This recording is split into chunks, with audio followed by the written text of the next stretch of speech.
Bismillahirrahmanirrahim. Assalamualaikum warahmatullahi wabarakatuh.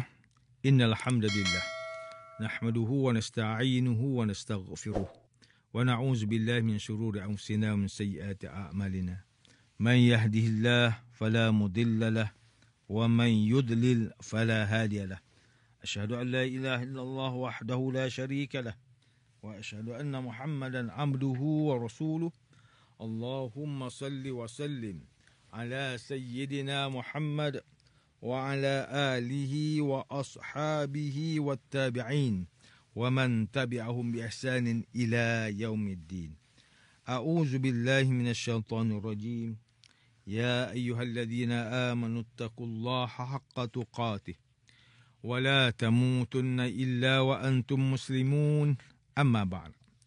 Yang berusaha Tuan Haji Ahmad Nazri Muhammad Yusuf selaku penerbit rancangan tafsir Al-Quran dan seterusnya sidang pendengar yang dirahmati Allah. Alhamdulillah, pertamanya malah kita bersama-sama merafakkan setinggi kesyukuran kehadrat Allah Subhanahu Wa Taala di atas segala nikmat, kurniaan dan rezekinya yang tidak ternilai. Selawat dan salam ke atas junjungan besar Nabi Muhammad sallallahu alaihi wasallam, ahli keluarga baginda dan para sahabatnya yang tercinta. Bersama saya Profesor Dr. Muhammad Najib bin Abdul Kadir, Pusat Kajian Al-Quran dan As-Sunnah, Fakulti Pengajian Islam, Universiti Kebangsaan Malaysia. Tuan-tuan, puan-puan, para pendengar yang dimuliakan, pada hari ini kita akan menyambung kembali rancangan tafsir Al-Quran bagi siri ke-49. InsyaAllah pada kali ini kita akan membincangkan mengenai pentafsiran ayat ke-66 surah Yunus. A'udzu billahi minasyaitonir rajim. Bismillahirrahmanirrahim. Ala inna lillahi man fis samawati wa man fil ard. وَمَا يَتَّبِعُ الَّذِينَ يَدْعُونَ مِن دُونِ اللَّهِ شُرَكَاءَ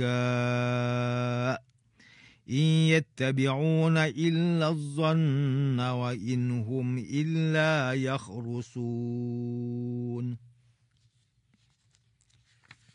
Ingatlah, sesungguhnya bagi Allah jualah segala yang ada di langit dan yang ada di bumi, dan bahawa mereka yang menyembah sesuatu yang lain Allah sebagai sekutunya, mereka tidak menurut sesuatu keyakinan, mereka hanya menurut sangkaan semata-mata, dan mereka hanyalah orang yang sentiasa berdusta.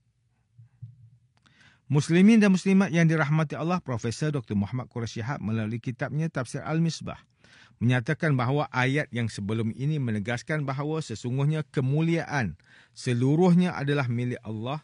Kemuliaan yang dimaksudkan ialah kekuasaan. Kerana itulah Allah Ta'ala diperlukan oleh hamba kerana kekuasaannya. Dia tentulah memiliki kekayaan yang melimpah sehingga yang berhajatkan sesuatu perlu kepadanya. Di sisi lain, kekuasaannya sedemikian besar sehingga dapat mengalahkan siapa pun yang membangkang perintahnya. Dari sini Allah Subhanahu Wa Ta'ala menegaskan bahawa ingatlah, sesungguhnya milik Allah siapa pun yang ada di langit dan siapa pun yang ada di bumi, baik orang biasa maupun penguasa dan raja-raja. Semua berhajat dan tunduk kepadanya. Siapa pun yang membangkang, Allah Maha Kuasa menghentikannya. Tidak ada sekutu bagi Allah pada kekuasaan, penciptaan dan pengaturan langit serta bumi, dan orang yang menyeru sekutu-sekutu selain Allah. Ayat ini dimulai dengan perkataan ala yang bermaksud ingatlah. Perkataan ini sebenarnya digunakan untuk menarik perhatian pendengar. Ayat ini juga menggunakan lafaz man yang bermaksud siapa, di mana ia biasanya menunjukkan kepada yang berakal sahaja. Sedangkan yang dimaksudkan oleh ayat ini adalah segala yang terdapat di alam ini. Pemilihan kalimah ini disebabkan kerana konteks ayat ini adalah untuk menafikan adanya sumber kemuliaan selain Allah. Sidang pendengar yang dimuliakan, Ustaz Salahuddin Abdullah dan Ustaz Umar Khalid melalui kitab mereka Tafsir Mubin mentafsirkan ayat ke-66 surah Yunus ini dengan menyatakan bahawa orang kafir berkata, Allah mempunyai anak. Kebodohan dan kedunguan orang Yahudi dan Nasrani itu terpapar apabila mereka mendakwa Allah mempunyai anak. Sehingga kan terdapat ahli agama di kalangan mereka mendakwa yang diri mereka suci kerana tidak berkahwin. Maha suci Allah daripada apa yang mereka katakan. Bahkan dialah yang maha kaya. Segala apa yang ada di langit dan di bumi adalah kepunyaannya belaka. Tidak ada sebarang keterangan dan bukti di sisi kamu yang membenarkan dakwaan kamu itu. Mengapakah kamu begitu berani mengatakan terhadap Allah sesuatu yang kamu tidak mengetahuinya? Manakala Profesor Dr. Zainal Arifin Zakaria melalui kitabnya Tafsir Inspirasi, ketika mentafsirkan ayat ke-66 surah Yunus ini menjelaskan bahawa Allah adalah pemilik langit dan bumi. Ingatlah, milik Allah meliputi siapa yang ada di langit, siapa yang ada di bumi. Orang yang menyeru sekutu selain Allah tidaklah mengikuti suatu keyakinan. Mereka hanya mengikuti persangkaan belaka. Dan mereka hanyalah menduga-duga. Semua makhluk tunduk kepada Allah. Dalam kitab Tafsir Al-Azhar karya Haji Abdul Malik Karim Amrullah atau Hamka menyebut Allah maha mengetahui akan siapa pun daripada hamba-hambanya, baik yang ada di semua langit ataupun siapa yang di atas bumi ini. Mana yang jujur ikhlas dan mana yang tidak. Di dalam ayat ini kita dapat fahami bahawa kalimah man yang bermaksud siapa atau orang yang boleh juga dimaksudkan dengan bintang selain dari bumi dan ada juga makhluk yang berakal. Kalau tiada, tidak mungkin Allah SWT menggunakan kalimah man di situ.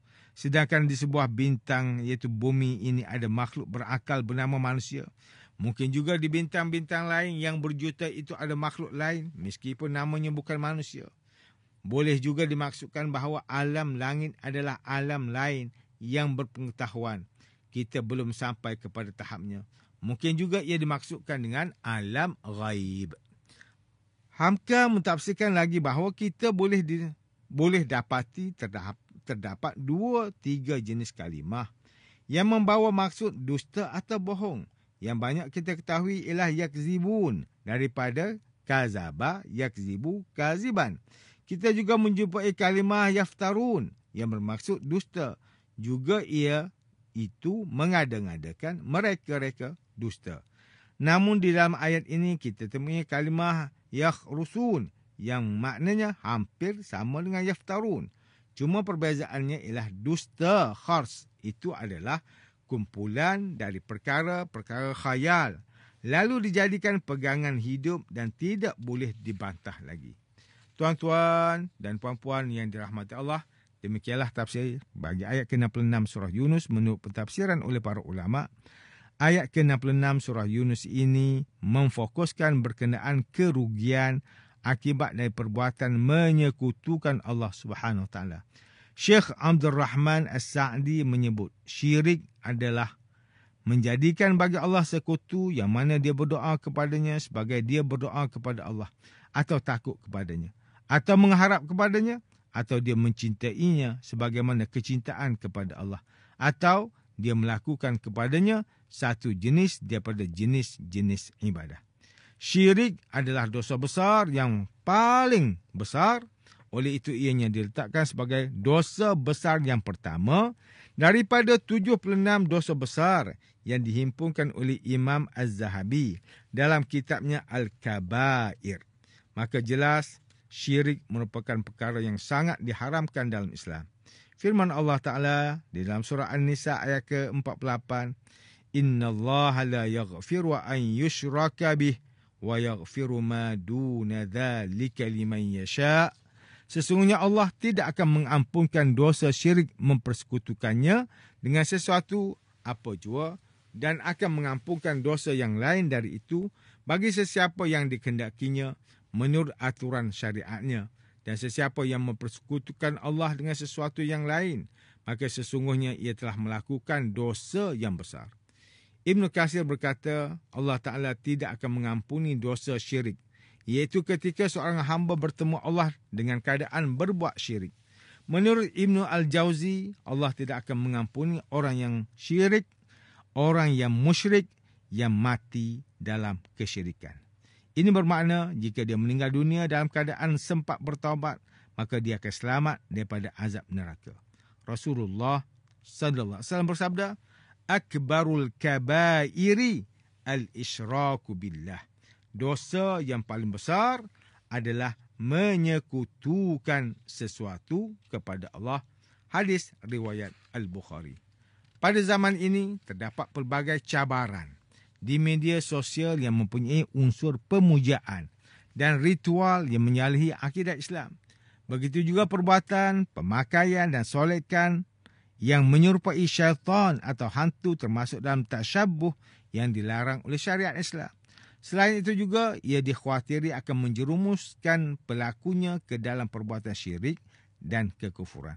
Oleh itu, umat Islam mestilah berhati-hati agar tidak terlibat di dalam cabaran, challenges yang berbentuk seolah pemujaan dan ritual seperti ini demi menjaga akidah kita. Sidang pendengar yang dirahmati Allah, antara pengajaran yang boleh kita ambil daripada tafsir ayat ke-66 surah Yunus ini ialah pertama, umat Islam mestilah menguatkan keimanan kepada Allah dengan mendalami ilmu berkenaan kefahaman Islam secara menyeluruh. Kedua, umat Islam di akhir zaman sentiasa terancam dengan ujian kepercayaan. Oleh itu, kita mestilah menguatkan semangat dakwah Islam supaya dapat saling mengingati kepada hal keimanan. Ketiga, kita mestilah meletakkan pergantungan dan berharap dengan penuh keyakinan kepada Allah Subhanahu Wa Taala kerana keimanan yang benar disempurnakan melalui pengakuan dengan lisan, yakni 2 kalimah syahadah diakui di dalam hati dan dibuktikan dengan amalan anggota badan. Tuan-tuan, puan-puan para pendengar yang dimuliakan, sekian sahaja rancangan tafsir Al-Quran pada hari ini. Semoga kita semua mendapat manfaat daripada perbincangan ilmu ini. InsyaAllah mudah-mudahan kita akan bertemu lagi pada siri rancangan tafsir Al-Quran yang akan datang. Wabillahi taufiq wal hidayah. Wassalamualaikum warahmatullahi wabarakatuh.